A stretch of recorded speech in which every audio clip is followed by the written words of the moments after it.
being able to hone in on and entertain your different moods. Am I feeling a little submissive today? Do I feel like I'd like to be objectified, or do I want, something that's very sensual and intimate and romantic and just connected? Or, do I want like something rough and disconnected and just passionate and all of these things? I mean, the beauty of it is that it should be your choice. Yes. Whatever you're feeling that day, you should be able to go for it, own it, and feel safe to express that to your partner and just do it.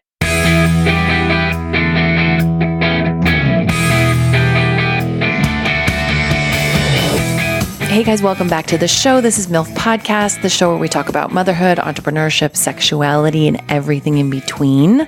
I'm Jennifer Tracy, your host. Here we are diving towards the second half of December. This episode is coming out on December 12th.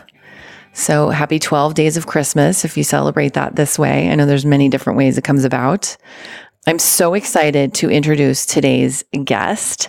But before I do that, I wanted to make a couple of quick in-house announcements. So you may have noticed I've been collaborating with some amazing companies, and I've been calling them sponsors, but just for full transparency, there's no money being exchanged between me and these companies. This is really just me reaching out to companies that are most of them are founded and run by women, some of whom are mothers. And they're just really doing amazing things with their work. And the mission of these companies is really beautiful. And so I wanted to share that with you. And they've been generous enough to provide you guys with an exclusive discount code. So I think that's pretty cool too. But I'm just really about obviously supporting women and supporting female-run businesses. So one of today's companies that I'm collaborating with is called The Growing Candle. I've mentioned them on here before. I love this company. I found them by chance on my Instagram, and I ordered a candle. And what it is it's beautiful, all natural candle that smells incredible. I got the eucalyptus mint. And once you burn it down, it comes with the wrapper that has seeds in the wrapper. So you put the wrapper in the beautiful candle container and you water it, and it grows wildflowers. So now you have wildflowers in this pot, which I'm a black thumb, so I'm not good at that. So we'll see if I can keep mine alive.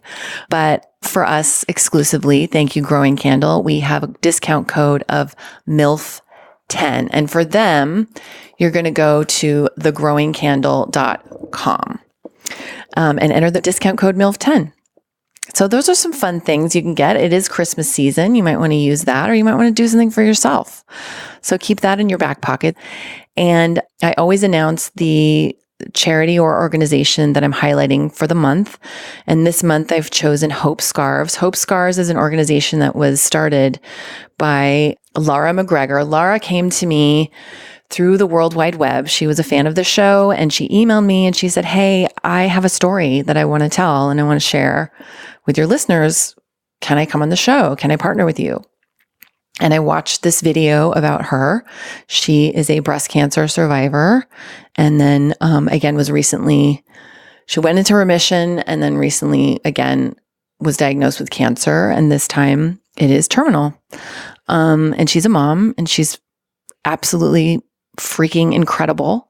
And she started this organization called Hope Scarves. HopeScarves.org is how you can learn about them.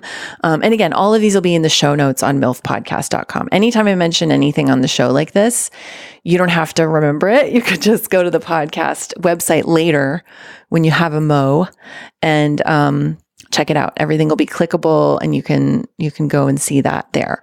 But so Laura started Hope Scarves because a woman gave her, when she was in cancer treatment and her hair was falling out because of chemo, someone gave her these scarves that they had used, another cancer survivor. And there were these beautiful head scarves. And she said, and wearing them gave me such strength because, they had this person's story and this person's recovery attached to them. So then Laura got out of treatment and she didn't need them anymore. Her hair started growing back. And she called the woman and said, "Hey, I'm done with these scarves. Where can I send them?" And the woman said, "No, pass them on to someone else who's in treatment." And Laura said, "Oh my gosh, of course, yes." And so that began this beautiful dream that she's now manifested into a reality of this organization where cancer survivors continually give this chain of scarves to each other and include their stories of recovery in it, their stories of recovery, their stories of treatment, their stories of all the things that happen, the trauma of it, everything. And it's all on there on the website. So you can get involved. You can donate, you can buy scarves, you can gift scarves. It's really beautiful. You can write your story and submit it to the website. I'm just absolutely blown away by this woman and by this whole organization. And her episode is coming up in January. So I look forward to sharing that with you guys. So without further ado, I'm going to introduce today's guest. So today's guest, I cannot introduce by name because she is anonymous. Today's guest came to me through a friend who mentioned to me, oh, hey, I don't even know what we were talking about, but she said, yeah, I have this friend and she's a single mom and she does sex cam work. And I said, excuse? And my friend said, oh, yeah. She makes really good money and she does that because she's a single mom and she's struggling. She's pursuing something else. And I immediately said, do you think she'd be on the show? And she said, I don't know. Let me call her. And she called her friend and her friend said yes. And I said, oh my God, I'm so excited. I can't hardly contain myself. And the woman came to my home and we did the interview here. And I asked her almost everything I wanted to know. I mean, there wasn't quite enough time within an hour, but she was so wonderful and so open and so fabulous. And I have been just sitting on pins and needles waiting to share this episode with you guys because it's really juicy. It's really, really juicy. So without further ado, for the first time in MILF history, I would like to introduce today's guest, your Anonymous MILF. Please enjoy my conversation with her. Hi. Hi. Thanks so much for being here. Thank you for having me. This is so exciting. I'm so honored. And what a beautiful, you're friends with my friend. And so that's how I found you. And I just love that connection of women connecting women. And there's something really great about that. Yeah, she texted me and I just said, absolutely. I'm totally doing that. I'm so happy. Once I heard your story, she just was talking about you. And I said, would she be on the show? Yes. That would be, yes. Anyway, so this is really epic. And thank you for being here. Oh. So I kind of want to start a little bit from the beginning. Where did you grow up? I grew up here. I grew up in LA. You're a native. I'm a native. We are rare, but we exist. Yes. Yeah. So I grew up in sort of Hollywood Hills-ish area. Oh my gosh. Born and raised. Wow. Yeah. Okay. So I never managed to leave. I love it here. This weird little bubble that we're in. It is a weird little bubble. Yeah. It is a weird little bubble that is currently burning, but we hope that they get that sorted out. Just every year it seems like it's worse, even though it was horrible last year. There's something so apocalyptic about it now. It's a very different energy. Everyone feels very frantic and packed together and worried and just, they're all over the place. They keep popping up. So it does feel feel different this time. I couldn't say that word, but yes. Not the fish, opaka that you eat in Hawaii. So you grew up here. Mm-hmm. Did you, when you graduated high school, did you go to college after that? I did. I went to USC and I studied journalism and minored in art history and Italian. Oh, awesome. So I wanted to learn everything. And I almost didn't care what I did with that major as a career. I went to school to go to class. I wanted to just choose and flip through the course catalog and just blindly choose whatever I wanted to learn. So I chose the most random classes all the time and just wanted to suck it all up before I had to start paying my own bills. Yeah, totally. Real life. Yeah. So, and what happened when you had to start real life? Did you stay in school? Did you go to more school? No, I actually, let's see, when I was entering my senior year of high school, I met my soon-to-be husband and then later to be ex-husband. Got it. But yeah, we met at a bar when I was just about to turn 21. And so right after that, I just kind of went into senior year of school, graduated, went into a couple internships, one of them which turned into a job, but he and I stayed together all of my 20s. Wow. So I didn't go back to school or I didn't seek higher education beyond college. And you're 32 now? Yeah. Okay. Yeah, just turned 32. So you guys were together and got married? Yep. We got married when I was 25. Oh my gosh, that's so young. It was so But you young. don't think, when you're 25, you don't think it's young. You think you know everything. Or I did. I just... No, you're so cocky and you just think like, I know what I'm doing. I'm an adult now. Yeah. I'm in my mid-20s and I'm going to do it. This is the greatest decision. And I mean, my whole family had their jaws on the floor. Like, are you sure? Are you sure about that? You know, because my ex-husband is 17 years older than I am. Oh, wow. So I just said, well, he knows what he's doing. Right. I know what I'm doing. So combined, we both really know what we're doing. The bird and the fish are going to make it work. You all just watch. This is little did I know it was like a decade-long dumpster fire that everybody was honey. Oh, God. shocked at. But I mean, yeah, I really thought I knew what I was doing, but I was sort of the guinea pig amongst my friends for Sure. real sort of adult relationship, marriage, and then eventually, you know, getting pregnant and having a baby. I mean, I was really like, I was patient zero amongst my friends for what it's like to do that. And it was exciting, but isolating at the same time. Yeah. And were you working at the time? I was working, yes. I was a personal shopper. So I was doing that. Fun. Yeah, it was really fun. And I was also working in retail simultaneously. And then when I got pregnant, I worked probably all the way up until 8 months and then became a stay-at-home mom. And was that because there was no way for you to actually work and have childcare and have the money make sense? Or were you just like, I just want to be with my baby? I think it was just the idea. And I also, you know, my mom was a stay-at-home mom. So I think just on, you know, influence and imprinting alone, I thought that was what I wanted to do as well. Yeah. But I mean, it was a myriad of things. Like after a year, I was itching to go back to work. And also we weren't working out. It was very tumultuous towards the end. So I wanted to make money of my own. It was starting to make me a little nervous to be financially dependent on somebody that I knew in my heart I eventually was going to leave. Yeah. So it was, it was two-sided, I guess, that I walked away from being a stay-at-home mom. But in the beginning, it felt so right. That's what I wanted to do. And I'm so grateful for that year. I really am. It was because you never get that back. And I was really fortunate enough to be able to do that. So it was great. Yeah. And as exhausting as it is, it's exhausting either way. I was also a stay-at-home mom. Yeah. And even though I hate that term, I don't know why, or just like, because it's like, I guess it's because of my own old definitions of it, because it's like, it doesn't. You're not doing nothing. Yeah. It's not like you're just staying at home, eating bonbons, watching Ellen. Like you are caring for an infant full time. And also, you know, I don't want to disrespect the women that go right back to work, you know, after they finish their maternity leave. I think both are really hard, and there's mom guilt that come with both. And, you know, it's just a personal choice. Yeah. I wish people had more of a choice. I wish we had, like, I was interviewing a woman a couple weeks ago. She lives in Canada, and I didn't know this until I talked to her.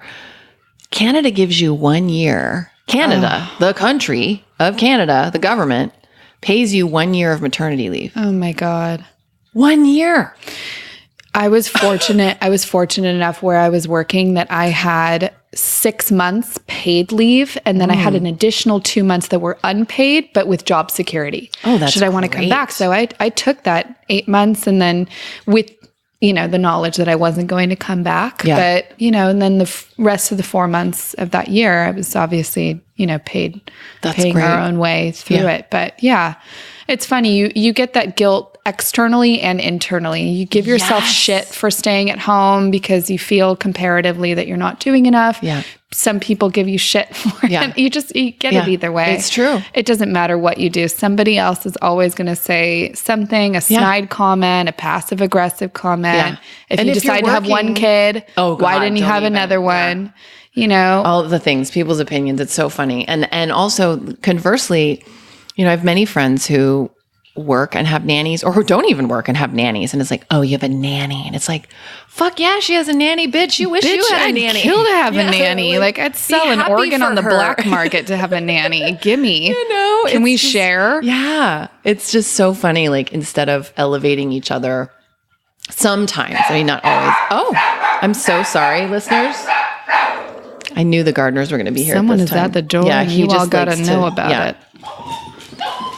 Sorry about that. He will do it one more time when the gardener leaves. Guaranteed.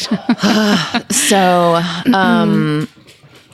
at a year, when your daughter, you have a daughter, right? Mm-hmm. When your daughter was 1. Yeah. Is that when you decided to leave your marriage and start working again? Or what was the chronology of things? It was a lot. While I was, I guess there's so many things that led up to it. When I found out I was pregnant, and we had been trying, it wasn't, we weren't unprepared for it. We'd been talking about it, planning for it. I went off of birth control. We started using condoms. Like, we were planning to have a baby.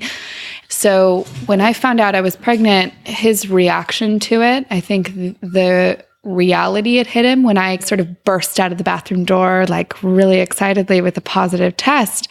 It's like all the color drained from his face, zero excitement. And it just was this very weird moment. And it just set the tone for the whole pregnancy. Wow. And it was bad. I mean, when your friends obviously ask you like, oh, was he really excited? And what was his reaction? And I found myself lying every time, just saying, oh, he was thrilled. And, it was mildly heartbreaking, really, because you want to be on this same page of excitement. And obviously I'm a human, and I know that having a child is nerve-wracking and terrifying and all of these things, but there wasn't even a tinge of excitement in there. And I think that really was confusing for me and kind of upsetting. So it just set the tone for the pregnancy. And he had been struggling with alcohol and drug addiction. And so it just became tenfold while I was pregnant. I don't know if it was because of the building pressure or whatever reasons, but it got very bad. He would leave on benders for days at a time. I was alone a lot when I was pregnant. Oh my gosh. And it's funny because I eventually told my sister, because nobody really knew what I was going through at the time. But I told her that I would have these recurring dreams. I told her later that I would have these recurring dreams that she was in the delivery room with me every time. And it was very weird. It just, even my subconscious was wishing that I was almost going through this alone by choice. It was the removal of choice to be, sort of isolated in this very, hormonal and intense and stressful experience. Yeah. And to feel like you're alone in it, but not by choice. This person is choosing to not be here and not help. Abandoned. You were abandoned. Yeah. And so when we had her, we were in this beautiful little bubble of being together for just this little moment. And I looking back on it, it was a little bitter, it was sad, but I held on to these, couple months that we were really in this together. And, you think to yourself like, oh, maybe this kind of changed everything, actually having her sort of reset reality. And maybe we're on our way toward recovery together and recovery for him separately. And I think as soon as he thought that I was okay, that I was healthy and healing, I'd had a C-section. So that I was healed and everything was going swimmingly. I started to go out again a little more and a little more and a little more. And then it took off. And so I feel like I had just been slowly building to leave. I just didn't have the guts to do it for a while. And then I finally did, because it got so bad and got abusive toward the end. And it was time. Physically, emotionally, both?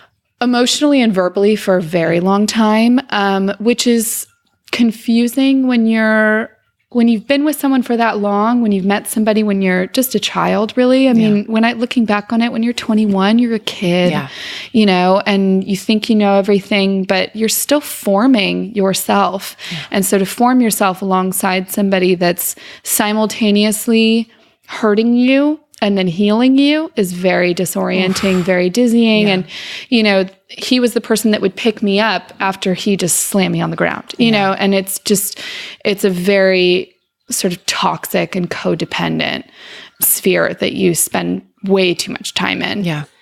It's like a rabbit hole, and it's a loop that you find yourself in, and it drives you crazy slowly. Yeah. Where that this is hurtful, abusive, that it's hurting you, that you should not be in this.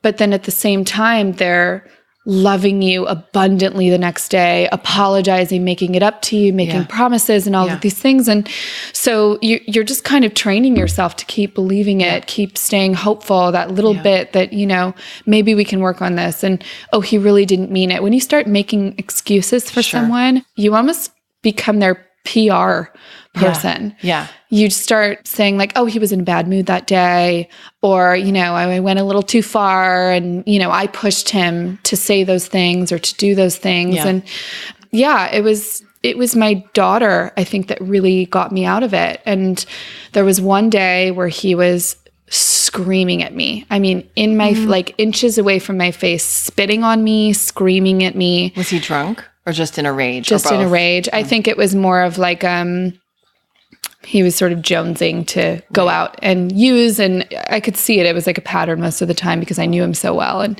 he would create conflict in order to storm out the door. It gave him reason, or permission rather, to leave and to go. So he was inches away from my face and screaming at me. And I glanced over and my daughter was just sort of staring at me.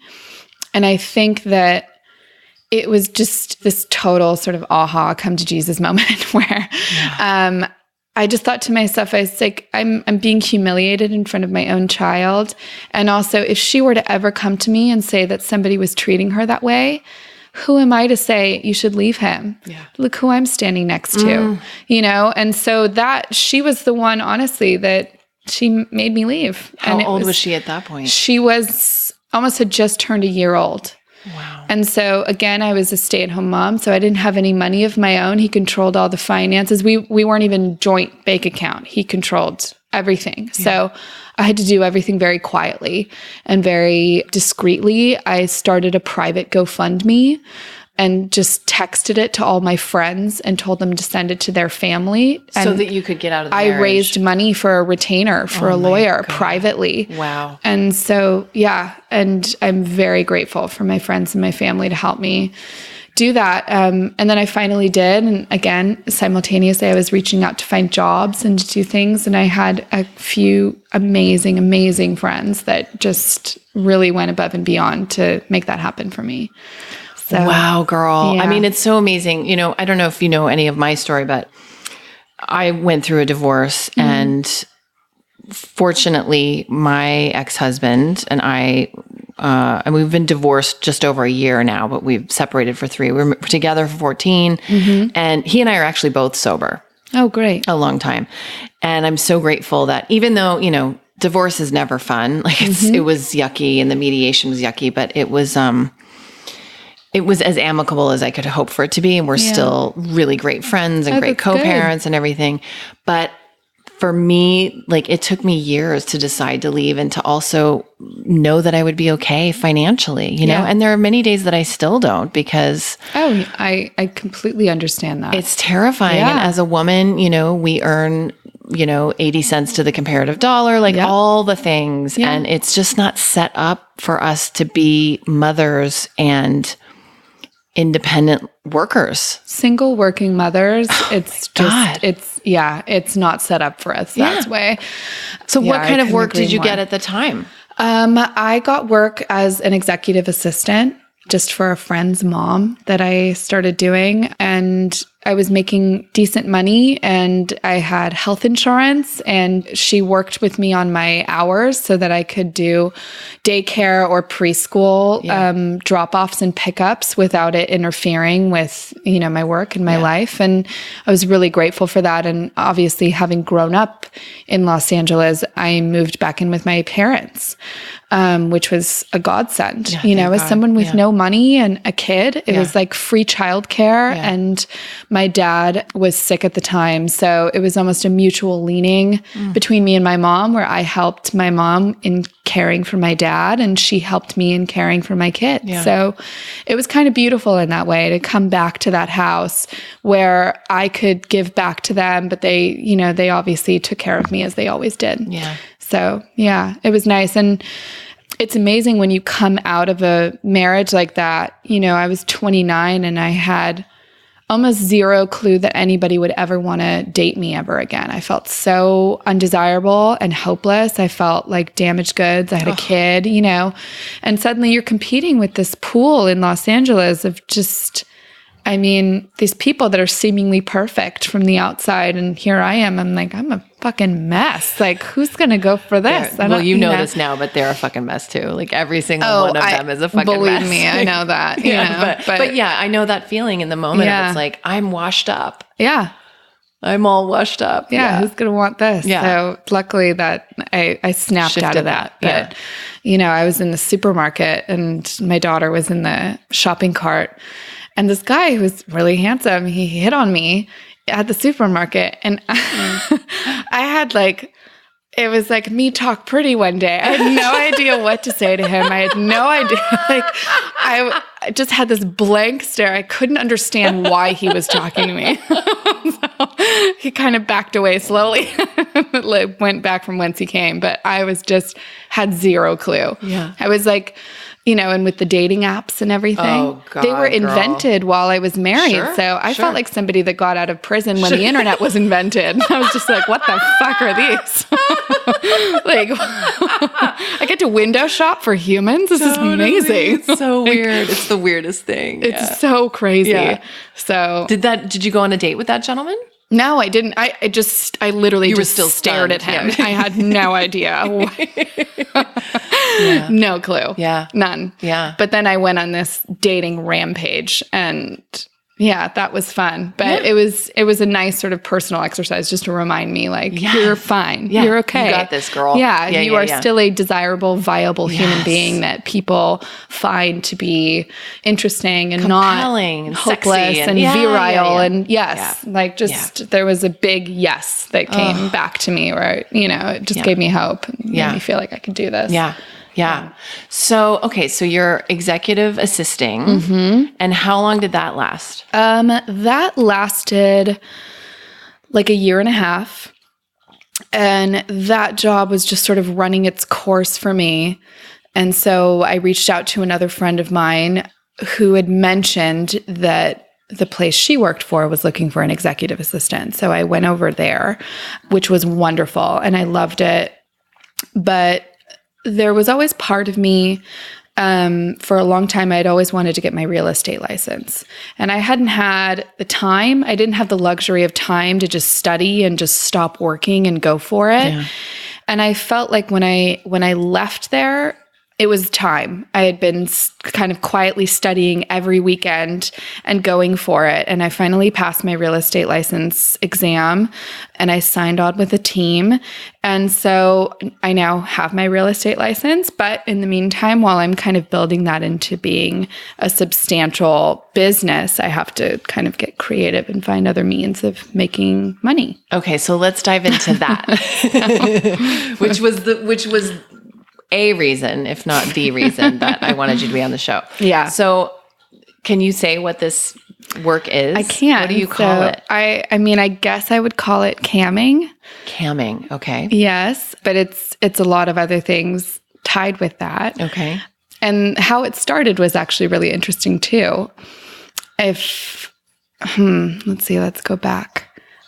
A few months into starting at that new place as an executive assistant, I met a guy, went out on a date with him. He was lovely and we hit it off and we started dating, but it was very sort of hot and heavy and passionate and fast and furious. And like we were both very sexual, just like passionate people, and we just latched onto one another. And it was wonderful. And it was sort of this like rumspringa amongst the two of us where we just like wanted to live our lives fully next to each other, which in retrospect was probably not the healthiest thing. But it's fun to do that. Fun. And especially coming out of everything you've just been through. Oh yeah. And you know, on top of all of the junk that happened when I was married, it was also very sort of sexually controlling and repressive. And I've always been a naturally very sort of sensual and exploratory person. And so to have that be repressed for almost a decade, I was just like, I couldn't wait to sort of re-explore that in my 30s. What a wonderful time to do that when I actually know what to do with my body and I'm not like this baby giraffe walking around the sex world. Totally. And so anyways, we would have these conversations all the time that were about like fantasies and desire and what would you try that you've never tried before? What have you always wanted to do, but you felt that you couldn't do with a partner because you felt shame or embarrassment or whatever? And he was honest enough with me to say that he would love to watch me with someone else. And so I'm very open. I'm very, I'll try anything almost. And so I just said, yeah, let's just try it. Why not? Yeah. And I said, I don't even know where to begin. How do we find this person? What do we do? And I also, and so we just put our heads together and started thinking about it and putting it together. And I went on Reddit. And Reddit is just this like dark, some people go on there for like political links or links about science just funny memes, but there is a dark underbelly that I never knew about. Really? Okay. And so, you could find literally anything on there. Anything that you are into or looking for, you just type it in and up it pops.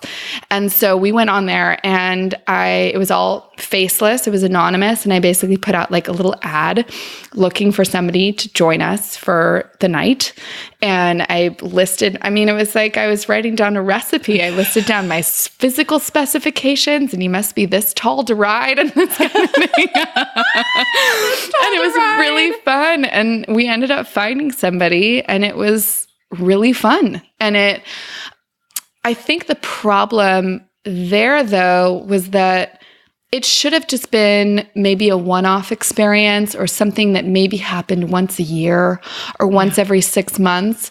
But I think it started to evolve into becoming a lifestyle, which is something that I didn't really want. Yeah. And then he said, I think comparatively also, he wanted to have his own fun in that way. Uh-huh. And so then he started playing on his side, but it wasn't with me. It was one-on-one. And then that created paranoia and jealousy and all, anyways, that's, I'm sure we can all guess that sort of led to the ruin of the two of us. Yes. However, this whole world of Reddit was exposed to me and I started doing my research on there and just looking on there. And there is a particular, that's called subreddits. There's a particular subreddit called Gone Wild, and it has almost, I think, 3 million subscribers. Wow. 3 million. Wow. It's incredible. And it's these women and girls, most of them are college age or in their 20s, and they're just posting these very real sort of nudes of themselves that are clearly taken with like an iPhone or their cell phone. They're not perfect. There's cellulites and bumps and lumps and all of these, perfectly imperfect, beautiful women on there just showcasing themselves, either faceless or with face, whatever you want to do. But I have always been an exhibitionist. I've always been kind of a show pony and a performer in my own way in my body. I'm very rooted in my body and I like moving it and showing off in front of either partners or just people in general. And so I said to my boyfriend at the time, I was like, I want to do that. Yeah. I want to post a photo of myself. Yeah. And, he said, go for it. And I was a little nervous because obviously as women, we're like cripplingly comparative creatures. Yes. And we, stand ourselves next to these girls that are just like bouncy and elastic and perfect. And they're just like, oh, on my way to philosophy class. And they're just like not an ounce of anything wrong on them. And you're just like, well, fuck, I'm going to go right after you. This sucks. And so I uploaded a photo and to my surprise, I got hundreds of messages from people that were just saying, besides obviously like the very fun and salacious and dirty comments, I got these messages that just said like, I commend you being on here, like as a fellow single parent, like you're so beautiful. And I just wanted to say like having a post-baby body, like you are stunning and perfect and all these things. And I have to say like, it's kind of an addictive feeling to get that validation, especially post-baby, where you're so unsure about, your body and how it looks, and you literally had your body cut open. You did. And and it's a little nerve-wracking to be naked in front of people for the first time. So, to get that response from people, that is just this like exclamation point, you know, like, wow, you look amazing. And you just kind of say like, I do? Really? Like, thanks. Okay. And it feels awesome. And from there, I just kind of kept posting a photo or a video every once in a while, and obviously all faceless, or like the bottom half of my face. But I'm sorry to interrupt you. So you had written a little bit about yourself, saying that you were a single parent, and my captions would always be very sort of enticing or clever. I guess I was thinking to myself, how could I set myself apart from these girls? Because it becomes a little bit monotonous when you see like this, like perky co-ed perfection that's just flooding the internet. And, I have to say, like, I have a hard time looking away from it because it's just gorgeous. It's like looking into a fire. Yeah. But with me, I just said, okay, well, how can I set myself apart a little bit? And so I think one of my first captions was like, not bad for a mom, huh? And just like as a question mark. And, the response just was overwhelming. And then from there, I just kind of went with it and made it my own thing. And it felt good almost making it my own thing. It was separate from my boyfriend at the time. It was all mine. It was something that I used as my own platform for empowerment and encouragement and just exhibitionism and fun and feeling sexy and beautiful in my own way. And it just felt right to be doing that as my own form of sexual expression just for me. And I felt like it was also safe. It was behind glass. No one could touch me or, really know who I was. And you can kind of create this persona a little bit, which in the midst of everyday mom life is a really nice escape to kind of be in this fantasy world where you're like this sexual superhero amongst people. And they're so excited and clamoring to see your next photo or video. And it's a little intoxicating, to be honest. Well, and it feels... it's interesting to have this conversation. And then I want to get into how that segued into the camming. Yeah. But this idea of objectification being a negative thing, like there are many times that I want to be objectified as a woman and as a sexual entity, and it's a gray area that unfortunately many predatory people, men and women, have taken advantage of. And so it's like, we're finding, I think, as a society, these kind of little areas of gray, or we're kind of making our own way of where that can be safe for us. We have to know ourselves first a little bit, but it is, and it's validating, but more than that, it's just satiating to feel that, like, it's delicious. Yeah, it really is. It's such an incredible experience. And I couldn't agree with you more, is that obviously like variety is incredible. So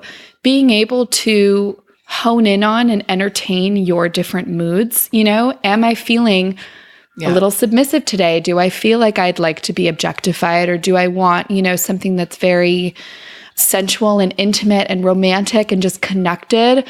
Or, do I want like something rough and disconnected and just passionate and all of these things? I mean, the beauty of it is that it should be your choice. Yes. Whatever you're feeling that day, you should be able to go for it, own it, and feel safe to express that to your partner and just do it. Yeah. And I love that in this safe space, I could just think to myself like, I want to feel a little bit like, not like a little girl really, but just sort of like taken care of. And I want to feel like small and like next to somebody who's very masculine and dominating. And so I'd like to make a video or a photo where I look a little bit cuter instead of like this grown woman, And so, but it's my choice. It's fun. It's sort of like I'm fulfilling whatever character that I feel like being that day. Yeah. So tell me how you segued from posting these photos as really just a form of your own expression. There was no money exchanged for these. This is just your own personal gratification, really. How did that segue into the camming? Okay, so Is camming spelled with one M or two M's? Two M's. Otherwise, it's caming. I'm sure that's a thing somewhere. I'm sure there's a subreddit for that. I'm sure there is. So when I was posting, I would get tons of messages from people asking like, do you sell private content? Do you have a premium Snapchat? Do you have all of these things? And I would dismiss them. I would ignore them every single time because in my mind, I was with somebody at the time and it wasn't really the point of it. The point of it for me was just this sort of reclaiming of my sexuality and owning it. And that was currency in itself for me. However, I'm a single income, single mom. And so after a while, when you get that many messages, you start to think to yourself, like, I could actually make something out of this, if not just literally having money, like a little stash of money every week to pay bills. I mean, that sounds incredible. Yeah. Just one less worry off of my mind because I sent like 5 photos to somebody for $50. Yeah. Great. Yeah. Why not? Yeah. And so I feel like it was when my boyfriend and I broke up, that was kind of, in a weird way, gave me a little bit more permission to explore the monetization of that and really going for it. Yeah. And I just, who was maybe the first person that paid me for something? I'm trying to think. Oh, there was a guy, he messaged me and he has a panty fetish. So he asked if he could buy my underwear off of me. I love it. And I just thought to myself, I'm like, I mean, these are from Costco, but like, okay. Live your dreams out loud, buddy. You want some Kirkland underwear? Right. Yeah. You want some high cut? Do you want a 24-pack of water with that? That is awesome. Yeah. I was like, I paid $25 for 5 of these. Yeah. So yeah, sure. Wait, I'll do how that. much did he pay you for one pair? $75. Shut up. And I just thought to myself, like, well, this is great. And it's So wait a minute. You had to keep it anonymous, but did you just shove them in an envelope and then walk over to the post office? I mean, you didn't. I know if I'm going to go for something, I'm going to go for it. Okay, You're going to get how. like the I full wanna thing. know. So I'm being so crass. Shove them in an envelope. No, Yeah, I'm sure they're like wrapped in silk ribbon. And yes, I'm sure. Just looking at you and how beautifully put together you are. Thank you. Okay, go on. No, so he had specifications. He wanted me to wear them for 24 hours. Oh. And he wanted me to exercise in them. Oh God. So, live your dreams out loud, whatever whatever floats your boat. But I just said, I would do that anyways. So sure, I'll just send them to a P.O. box when I'm done. So I folded them very nicely and I put them in almost like a sachet looking thing. Of course I did. But I also had them wrapped so that the odor was preserved on the underwear. Got it. And I wrote a note to him saying, Wait a minute. How do you preserve the odor? Was it in like a baggie, like a Ziploc baggie? Yeah. Saran wrap? Yeah. Got it. Yep. And then sent it to, it's just as funny to me as it is to you. I'm loving every minute of this. So then I sent them to him and it was to a P.O. box and my address was anonymous as well. And he paid, I messaged him right as I was about to send them and he sent them to my anonymous PayPal that I have set up through Reddit with my Reddit name. So nobody knows my real name. And sent them to him. He was super grateful. And he did it with me probably every week for a couple months. Wow. That's my gas. I was just going to say, that's your... Thanks, buddy. Making my weekly commutes a lot less stressful. Oh my God. So, okay, that was the first one. What were the next couple of requests? Socks and underwear. If I wore a full outfit on there, they would offer to buy the entire outfit that I wore. And were these, I'm assuming they're all gentlemen. Were there some ladies? There are ladies that message me that just say like, I love you, or I love your posts, and you're so sexy, or are you interested in women? But they aren't clients. Let's say they aren't like paying clients. But I love those messages just as much. But so your clients are men, and were these men that you were mailing the clothing items to? Were they engaging with you on video? Were they asking you for photographs? They just wanted your clothes. they just wanted my clothes. However, I feel like it's almost strange how this came so naturally to me, this whole world. They would ask if they could have like a daily photo or an update of me wearing the socks.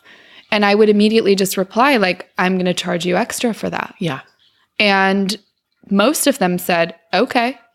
And so I would make double off of it, or, and then it still blows my mind how this is even happening, really. Well, okay. So, but I just have so many questions, and thank you for being so patient with me. Oh, yeah. This is so fascinating to me. Thank you for being patient with me trying to put it into words. Oh my God, no, you're doing great. Are you kidding? You're killing this. Mm-hmm. So you had previously posted in this account that you have some nude photos of yourself, or photos of yourself in lingerie, or both, all without your face. Yeah.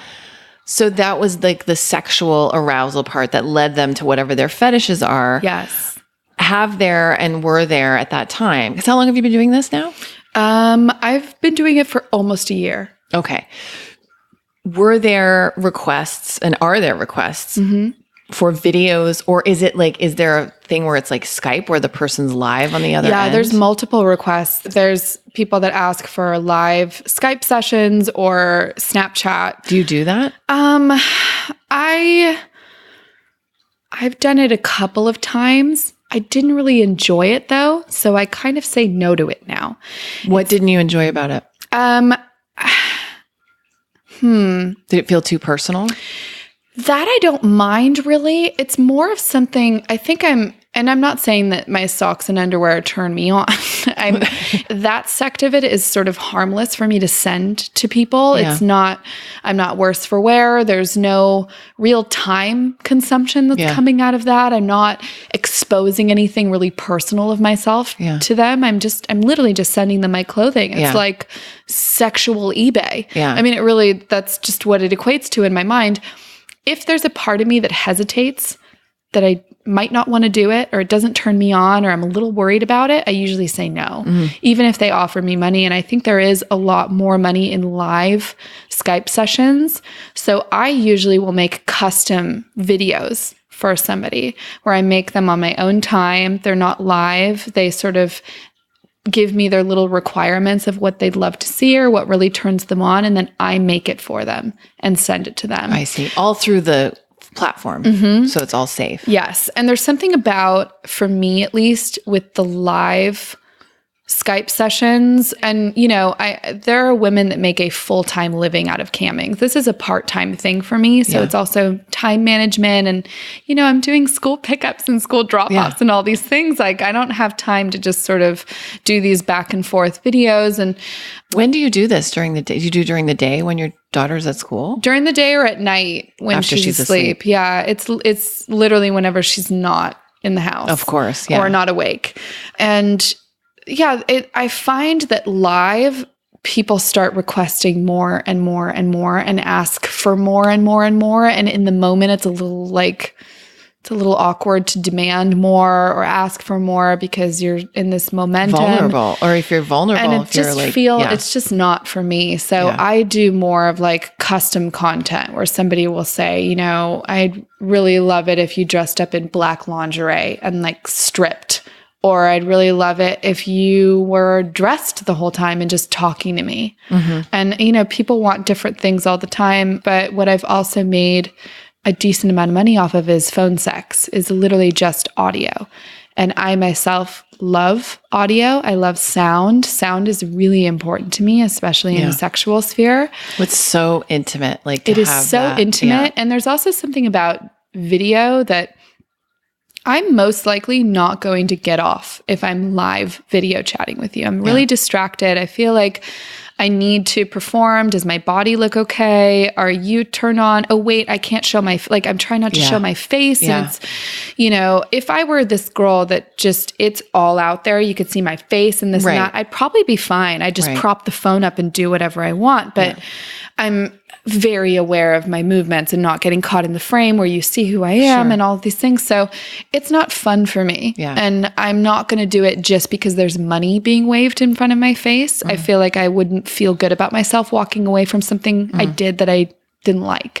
So with audio, it's great because I love it just as much. And I think they can tell that I get off on it. I love it. So did these clients, the phone sex clients, come through the Reddit account also? They come through the Reddit, and they've mostly been coming recently because I reached a certain amount of followers, and I wanted to thank them because a lot of people were asking what I sound like, and I won't show them what I totally look like.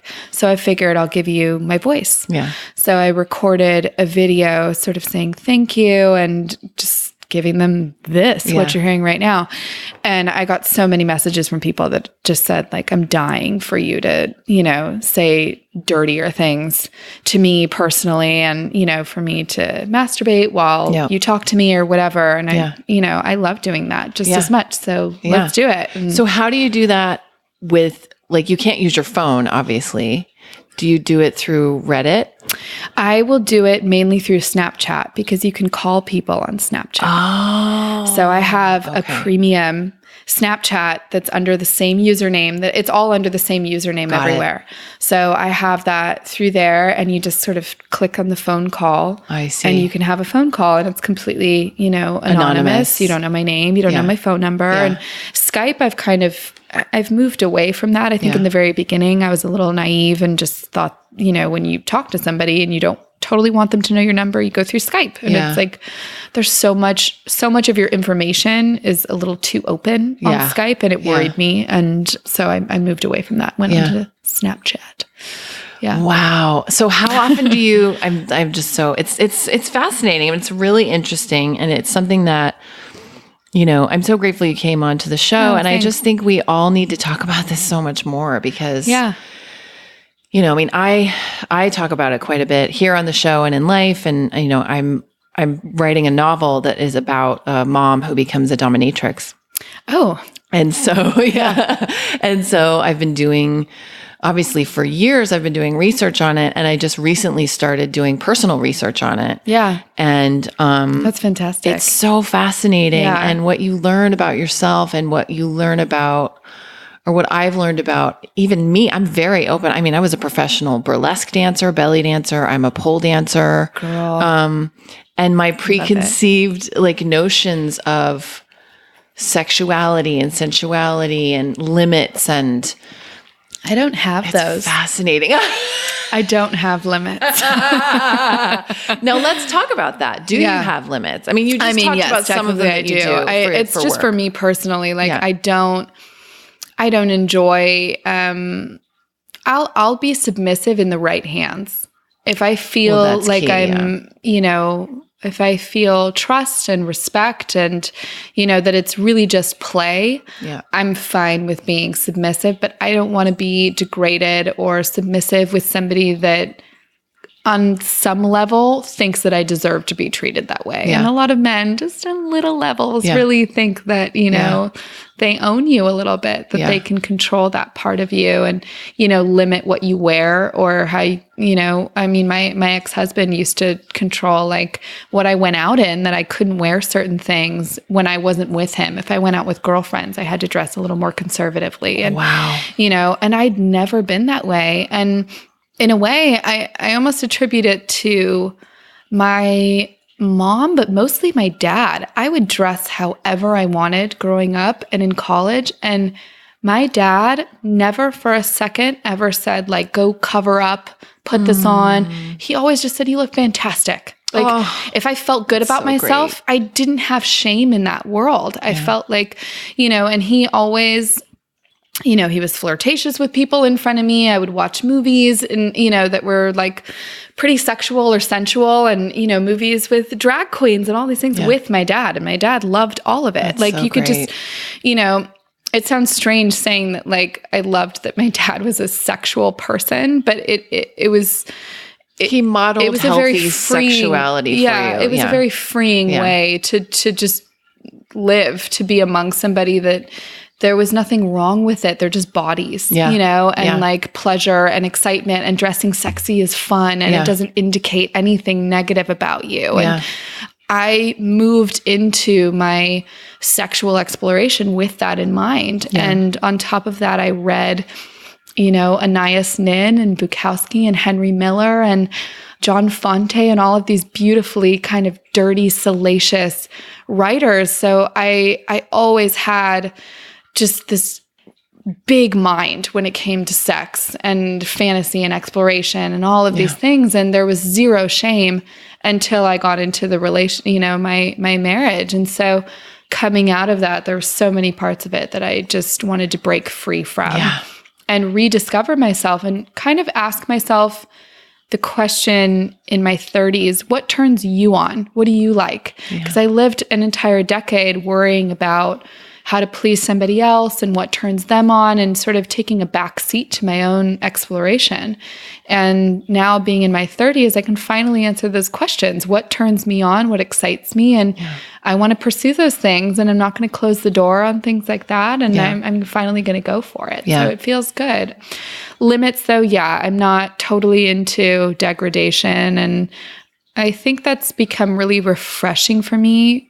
A lot of men will message me saying like, do you want to be daddy's little slut and this and that? And my immediate answer is like, fuck you. Fuck you. No, I don't. Go find somebody else. Yeah. And it's, it's not criticizing at all somebody who would enthusiastically say, yes, I do, because different things turn for you, that turns you off. But for me, I'm just like, I want to fight that person. Yeah. It's a weird, it's almost this like, sort of mama tiger thing that comes over me like, ew, no. Yeah. And, so those kinds of messages I'm not into. Yeah. And I recently have really discovered how dominant I can be, which is really fun and very freeing to give myself the permission to be a powerful woman and not to feel ashamed about it. And that can actually turn people on, that very much so. Right. Yeah. And it's not, obviously in day-to-day life, if you're this pushy, dominant woman, you're a bitch, or you're unyielding, or you're uptight, or this and that. But there are certain sexual spheres where it's exciting and it's empowering, and people are really drawn to that. Yeah. And so I've just started exploring that. I mean, people will message me calling me mommy. Which, isn't super exciting to me. No, but it's a thing. It turns them on. It's a thing. It turns them on. And it also opened the door in my mind to feeling like, maybe I have more of like a maternal dominance about me.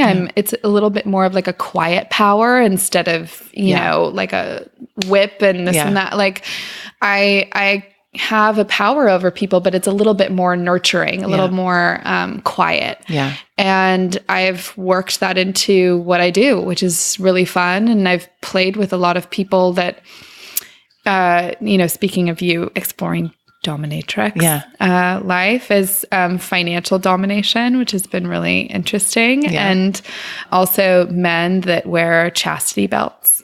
When you say financial domination, what does that mean? Not a lot of, but there are some men that almost feel guilty to have the money that they have, and they're naturally inclined to be submissive. So, do you have their phone numbers? After the episode, I'll text you.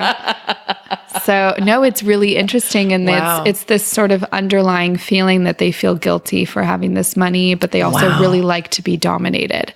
And it's this beautiful combination. So do you tell them what to spend their money on, or like how do you dominate them financially? I haven't totally gotten into it yet. I've only sort of just skimmed the surface, but a good friend of mine that also posts on there has been killing it on there.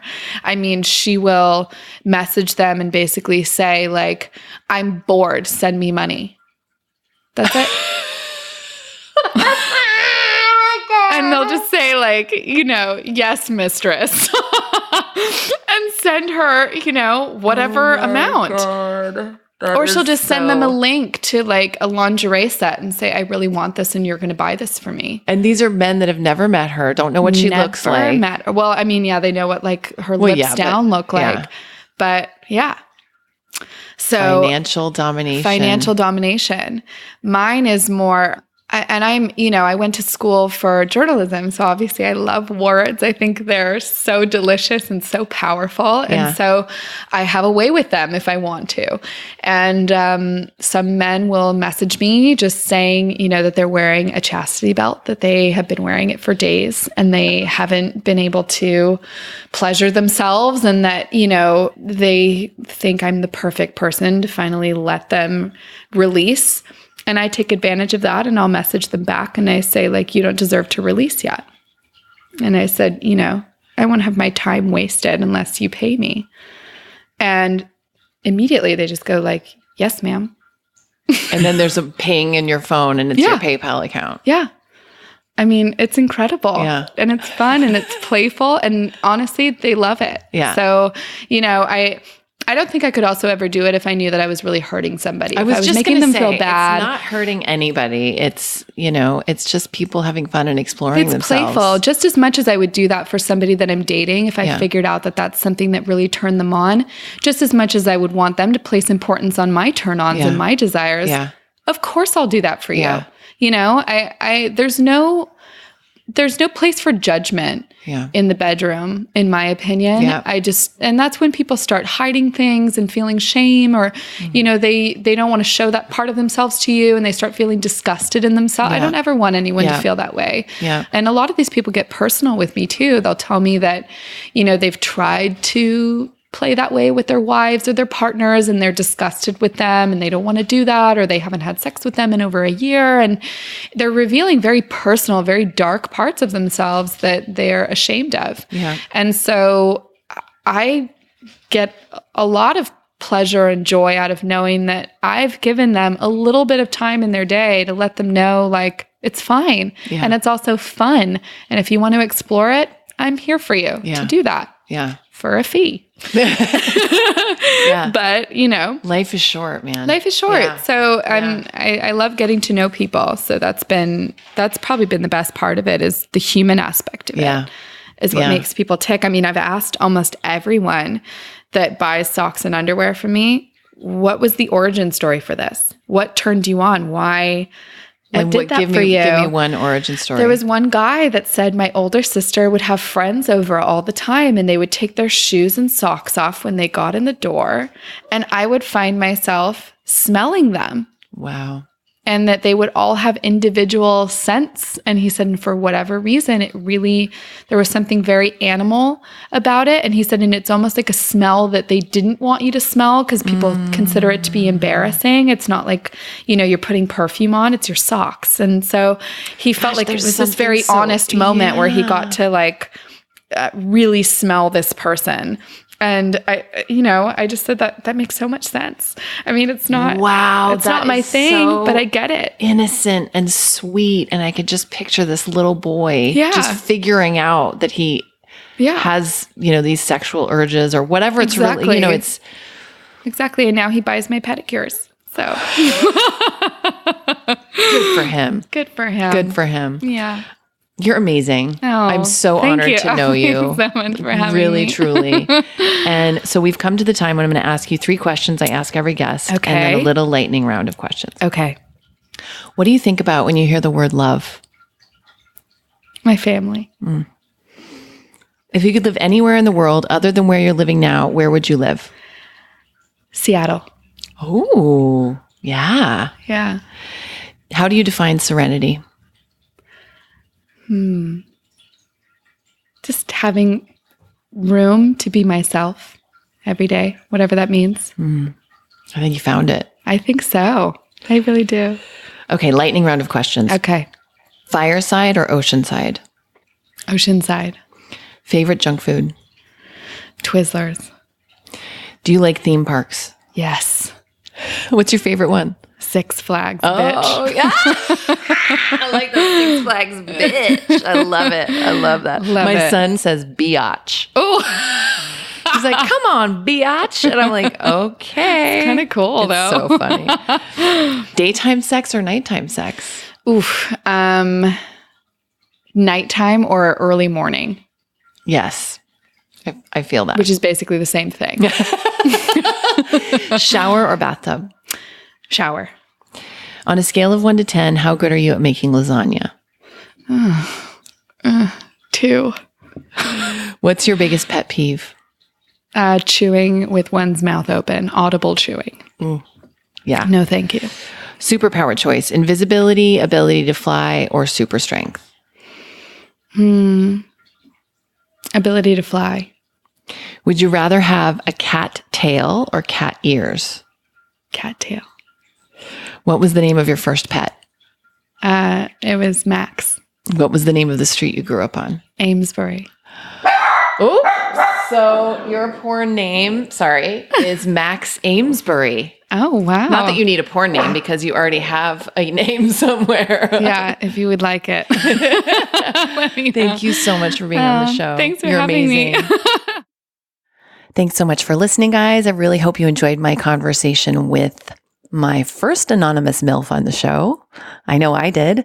Stay tuned next week. Or tune in next week. Stay tuned. I mean, just always stay tuned because you never know what I'm going to be up to. But tune in next week for my conversation with Jules Blaine Davis.